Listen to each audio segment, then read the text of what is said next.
I've built my life and my business around a core belief that by looking beyond your home country's borders, you can find a life that is not only more financially prosperous but also freer and ultimately happier. We talk a lot about going where you're treated best, and for many people that means finding a place where your money goes further, your taxes are lower, and your opportunities are greater. It's about designing a bespoke life that truly serves you, rather than just accepting the default settings you were born into. But there's a question I hear all the time, a persistent myth that holds so many people back. They say, sure, I could move to some foreign country and save on taxes, but would I be safe? Would my family be happy? Am I trading security for savings? This is a fundamental misunderstanding.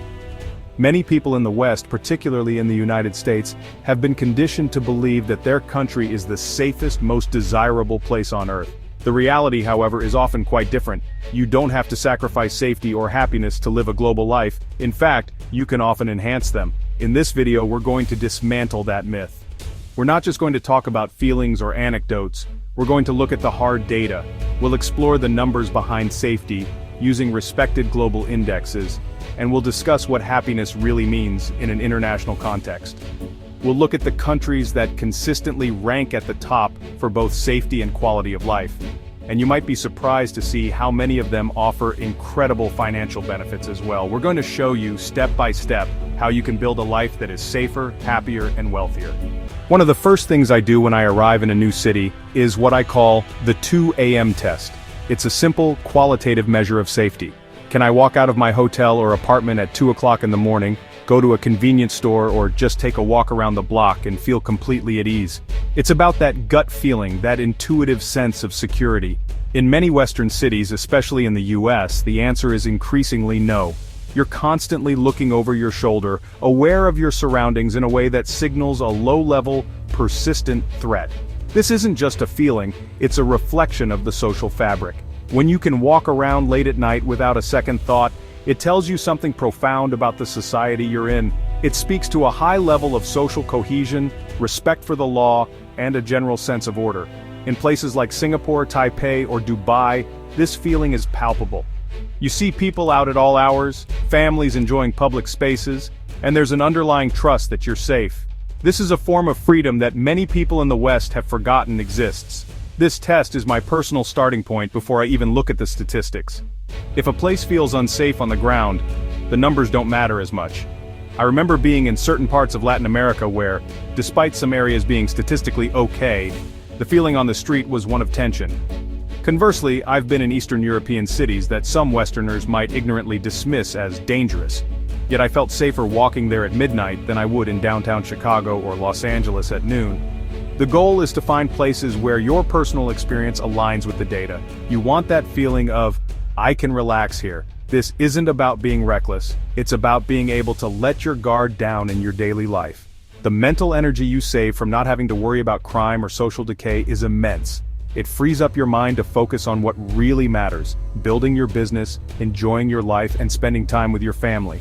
This is the first crucial step in understanding what real safety feels like. So, as we go through this video, I want you to keep this test in mind. When we talk about countries like Japan or Qatar or Portugal, think about what it would feel like to live there. Imagine being able to go for a run in the park after dark, or letting your kids have a level of independence that would be unthinkable in many parts of your home country. That's the qualitative side of the equation, and it's just as important as the numbers we're about to dive into. When we talk about finding the best places to live, it's crucial to balance two different types of information: the quantitative and the qualitative. The quantitative is the hard data. This means looking at crime statistics, homicide rates, and global rankings like the Global Peace Index or the World's Safest Countries Index. These are objective measurements that give us a baseline. They tell us, in no uncertain terms, how one country stacks up against another when it comes to measurable safety factors. This data is the foundation of any good decision. It helps us move beyond emotional biases and media-driven narratives. For example, the media might portray a country as unstable or dangerous, but the data might show that its violent crime rate is a fraction of what you'd find in major US cities. Numbers don't lie. They provide a framework that prevents you from making a catastrophic mistake based on ignorance or stereotypes. We use these indexes extensively in our own research to create a short list of potential havens for our clients. However, data alone is not enough. That's where the qualitative comes in. This is the on-the-ground feeling we discussed with the 2 a.m. test. It's the subjective experience of living in a place. Does it feel safe? Is the culture one of respect and order? Or is there an undercurrent of tension and aggression? You could live in a country with a low overall crime rate, but if you're in a specific neighborhood that feels tense, or if the police are perceived as corrupt, your personal quality of life will suffer. This qualitative assessment also includes your personal preferences and lifestyle. Are you a single person who enjoys nightlife or a family with young children who needs good parks and schools? A country that is perfect for one person might be a poor fit for another. For instance, a place like Dubai is incredibly safe and orderly, which is fantastic for families. But someone looking for a more bohemian, freewheeling lifestyle might find it too restrictive. The qualitative is about how the country's culture and environment fit you. Ultimately, the sweet spot is where the quantitative and qualitative align. You want to find a country that is statistically one of the safest in the world and that feels safe and comfortable to you personally. It's a two-part verification process. The numbers tell you where to look, and your personal experience on the ground confirms whether it's the right place for you. Ignoring either side of this equation is a recipe for disappointment. That's why a boots-on-the-ground visit is always a non-negotiable part of our process before making any final decisions. Let's get right into the data, because this is where the popular narrative begins to completely fall apart. Many people, especially Americans, are raised with the idea of American exceptionalism, and that includes safety.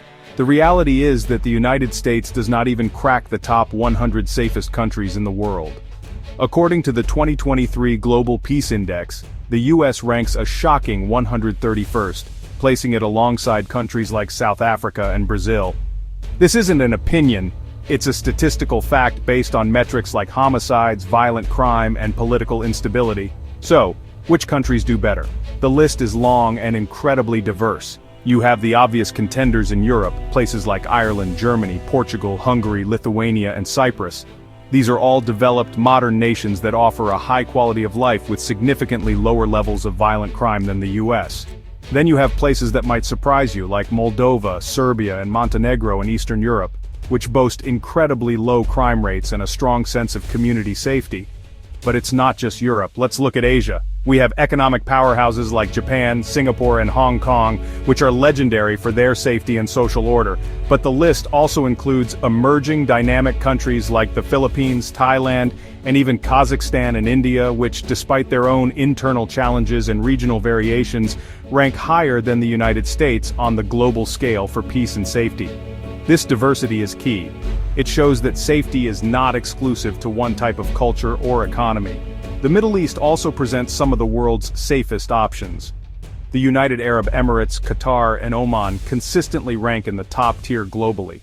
These are countries where the concept of street crime is almost non-existent. And then there are the true outliers, the small, peaceful nations that top the charts year after year. Places like Taiwan, the Isle of Man, and Andorra demonstrate that size and military power have nothing to do with domestic tranquility and personal security. The point here is not to denigrate any one country, but to open your eyes to the vast array of options available. The belief that you must stay in a high-crime, high-stress environment for the sake of patriotism or familiarity is a limiting one. The data clearly shows that dozens upon dozens of countries offer a safer environment for you and your family. Your only task is to explore these options with an open mind and find the one that aligns with your personal and financial goals.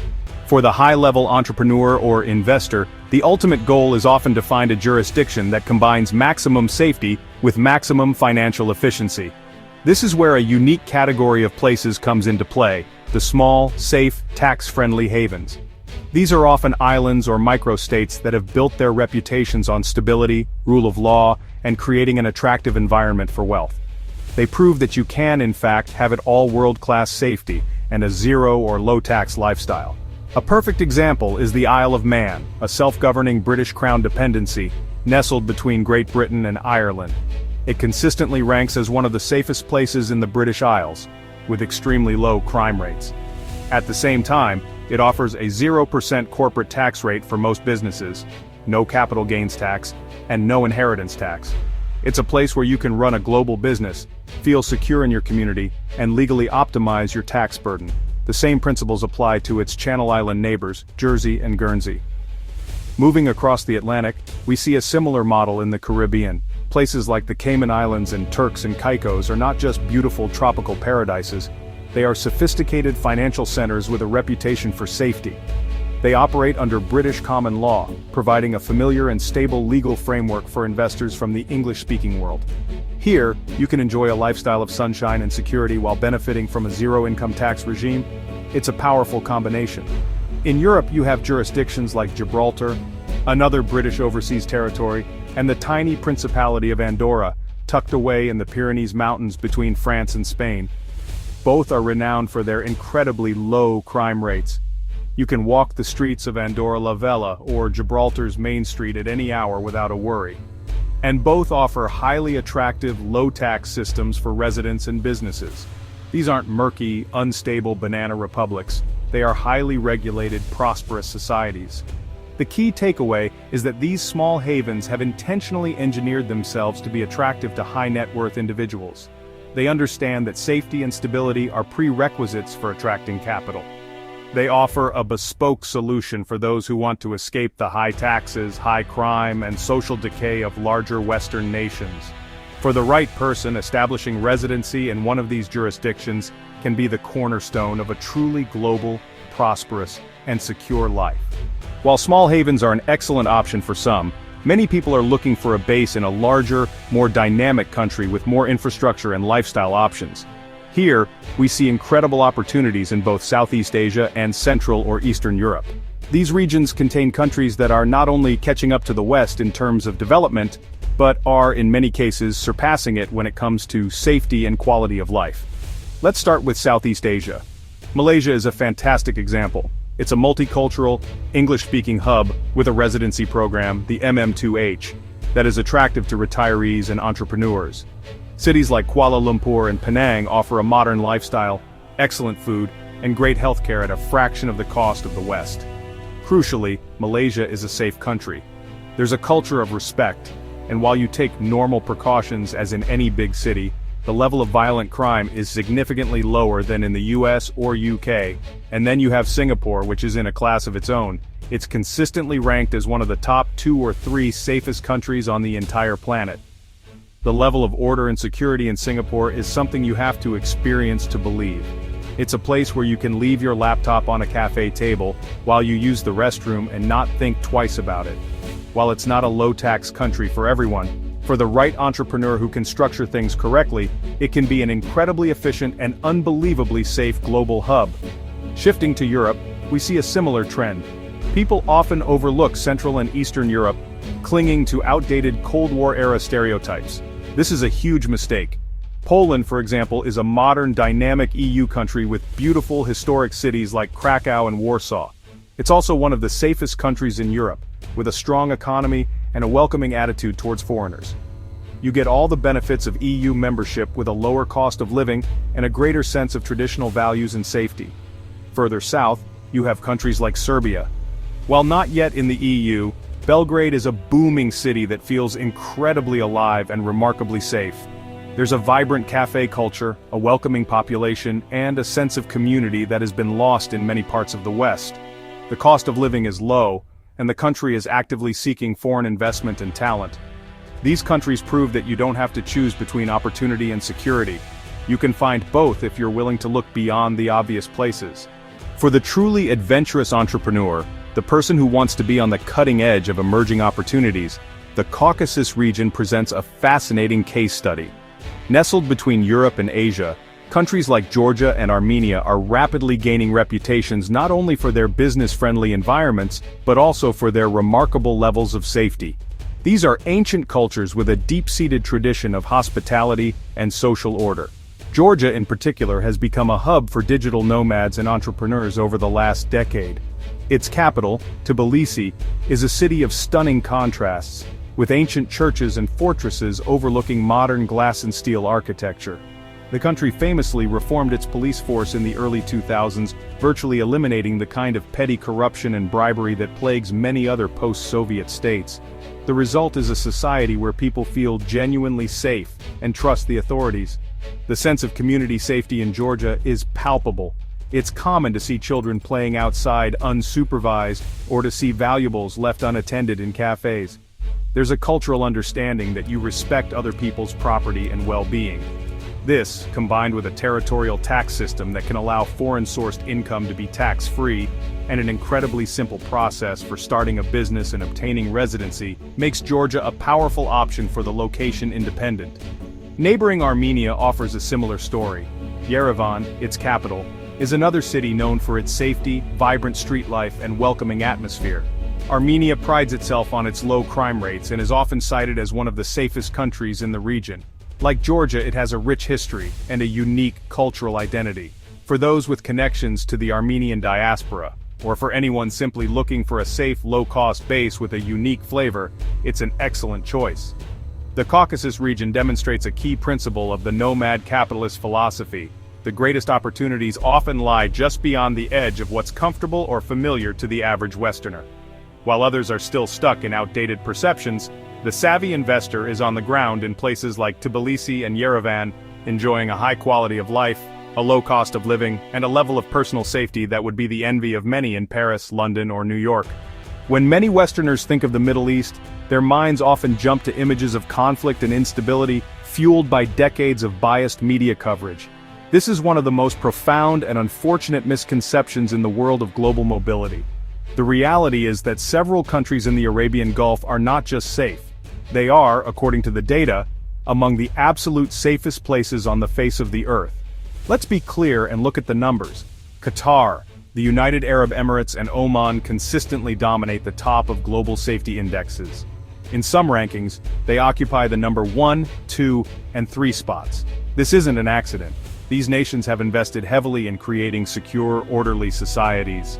They have modern, efficient police forces, strict laws that are rigorously enforced, and a social contract that places a high premium on public safety and order. The UAE, with its global hubs of Dubai and Abu Dhabi, is a prime example. Dubai is a city where serious crime is virtually unheard of. It's a meticulously planned and monitored environment where residents and visitors alike can enjoy a tax-free lifestyle with an unparalleled sense of security. It's a true global crossroads, home to people from every nation on earth, all living together under a framework of mutual respect and rule of law. It's a model of what a safe, multicultural society can look like. Qatar offers a similar, perhaps even more pronounced level of safety. As the host of the 2022 World Cup, it showcased its ability to manage a massive global event with flawless security. For residents, this translates to a daily life free from the worries of crime. Oman, its neighbor, offers a more traditional and culturally rich experience, but with the same world-class safety record. It's a quieter, more understated country that appeals to those seeking tranquility and natural beauty alongside security. Of course, these countries have a different social and legal structure than the West. They are monarchies with laws based on different traditions. This lifestyle isn't for everyone, but for those who can respect the local culture and laws, the trade-off is access to a level of safety that is simply unattainable in almost any Western country. It forces us to ask a critical question: what is freedom? Is it the freedom to do anything you want in a dangerous society, or the freedom from fear in an orderly one? By now, a powerful theme should be emerging. As we've journeyed through these different regions and countries, you may have noticed a significant overlap. Many of the world's safest countries are also the world's most tax-friendly countries. This is not a coincidence. It's the result of a deliberate strategy by smart governments to attract the kind of people we work with: successful entrepreneurs and investors who bring capital, create jobs, and contribute to the economy. Think about the places we've discussed: the Isle of Man, the Cayman Islands, the UAE, Singapore, Andorra, Montenegro. These are not just random dots on a map, they are jurisdictions that have understood a fundamental principle. Capital goes where it's welcome and stays where it's protected. And protection means two things: physical safety for you and your family, and legal and financial safety for your assets. A country that can offer both becomes a magnet for global talent. This creates a virtuous cycle. A low-tax environment attracts successful, law-abiding people. These people demand a high quality of life, including excellent infrastructure, clean streets, and, above all, safety. The government, funded by consumption taxes, fees, and the economic activity of these new residents, has the resources and the incentive to invest heavily in police, security, and maintaining social order. This, in turn, makes the country even more attractive to the next wave of investors. Contrast this with the vicious cycle we see in many high-tax Western nations. High taxes drive out the most productive citizens. The remaining tax base shrinks, leading to budget cuts for essential services including police. Social programs become strained, inequality grows, and crime rates rise. In an attempt to fix this, governments often raise taxes further, which only accelerates the exodus of wealth and talent. It's a downward spiral that leads to the very conditions people are trying to escape. This is why the core of our philosophy is to find countries that offer what I call the trifecta: safety, a high quality of life, and a tax-friendly regime. It's about finding a place that is not actively working against your success. You shouldn't have to choose between keeping your family safe and keeping the money you've earned. In the right jurisdictions, these two goals are perfectly aligned. Your success contributes to the country's safety, and the country's safety protects your success. Now that we've established that there are numerous safe, prosperous, and happy countries around the world, the next logical step is implementation. And the single most important principle to apply here is diversification. Just as you wouldn't put all your money into a single stock, you shouldn't move your entire life, your citizenship, your residency, your assets, your business, into a single foreign country. That's simply trading one form of concentration risk for another. The true nomad capitalist strategy is about creating a bespoke, diversified global life. This might mean having your passport from your home country, a residency permit in a low-tax country like the UAE or Portugal, your main operating company in a zero-tax jurisdiction like the Isle of Man, your banking in a stable financial center like Singapore or Switzerland, and perhaps real estate investments in an emerging market like Georgia or Malaysia. Each piece of your life is planted in the soil that is most fertile for it. This approach gives you ultimate freedom and resilience. If one country changes its laws or becomes unstable, it doesn't upend your entire existence. You have other pillars to lean on. You are not beholden to any single government. This is the modern definition of sovereignty, not being a subject of one country, but being a global citizen who strategically utilizes the best that multiple countries have to offer. It's about designing a life that is robust and anti-fragile. Of course, the ideal structure is different for everyone. That's where customization comes in. Your personal plan must be tailored to your specific needs, goals, and circumstances. What's your citizenship? What kind of business do you run? Are you single or do you have a family? What are your lifestyle preferences? The best country for a 28-year-old crypto trader from the US is not the same as the best country for a 65-year-old retired manufacturer from Canada with a large family. This is why off-the-shelf solutions and simplistic advice you find on internet forums are so dangerous. Your global strategy needs to be a custom-tailored suit, not a one-size-fits-all t-shirt. It requires a holistic plan that considers tax, immigration, investment, and lifestyle in a coordinated way. It's about asking the right questions, analyzing your unique situation, and then building a multi-jurisdictional plan that serves you, not the other way around. Understanding these concepts is the first step, but turning this knowledge into a coherent, legal, and actionable plan is a complex undertaking. This is where we come in. At Nomad Capitalist, our entire business is dedicated to helping 7- and 8-figure entrepreneurs and investors design and implement the kind of bespoke global life we've been discussing.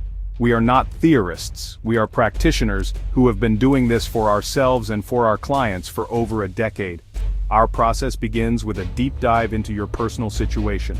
We don't offer generic advice, we get to know you, your business, your family, your long-term goals, and your risk tolerance.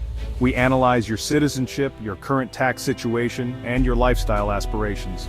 We need to understand the complete picture before we can start architecting a solution. This initial discovery phase is the most critical part of the entire engagement. From there, our team of global experts, which includes lawyers, tax specialists, and residency and citizenship professionals from around the world, gets to work. We build a holistic plan that addresses every element of your life. We determine the optimal corporate structure to legally reduce your taxes. We identify the best residency options that align with your travel and lifestyle needs. We help you select the right countries for banking and investment to protect your assets. This isn't just a report we hand you, we are an implementation firm. Once the plan is created and you approve it, our team is on the ground with you, executing every step. We handle the paperwork for your new company, we manage the applications for your residency permits, we make the introductions to trusted bankers and real estate agents in your new host countries.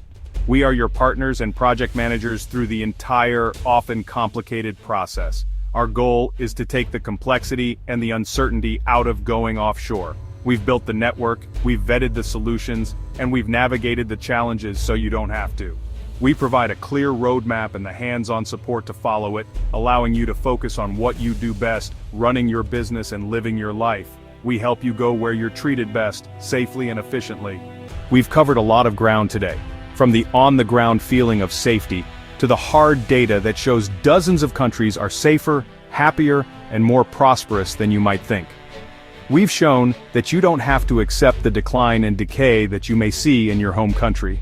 A better life, a safer life, is not only possible, but it's readily available to those who are willing to look at the world with an open mind and take decisive action. The myth that moving abroad means sacrificing safety is just that, a myth. The conversation doesn't have to end here. We create our content based on what you, our audience, want to learn more about. If you found this deep dive into global safety valuable and want us to create more content on this specific topic, perhaps a video focusing on the top 3 safest countries for families or the safest places to retire, let me know. Comment safe country down below so I know this is a subject you want to explore further. Your feedback directly shapes our content strategy. If you're past the point of watching videos and you're ready to start building your own bespoke plan for a freer and more secure future, we can help. Our team at Nomad Capitalist specializes in creating holistic, actionable strategies for high net worth individuals. We handle everything from tax and immigration to corporate structuring and asset protection. To see if you're a good fit for our services and to start the conversation, visit us at nomadcapitalist.com/apply. Go where you're treated best.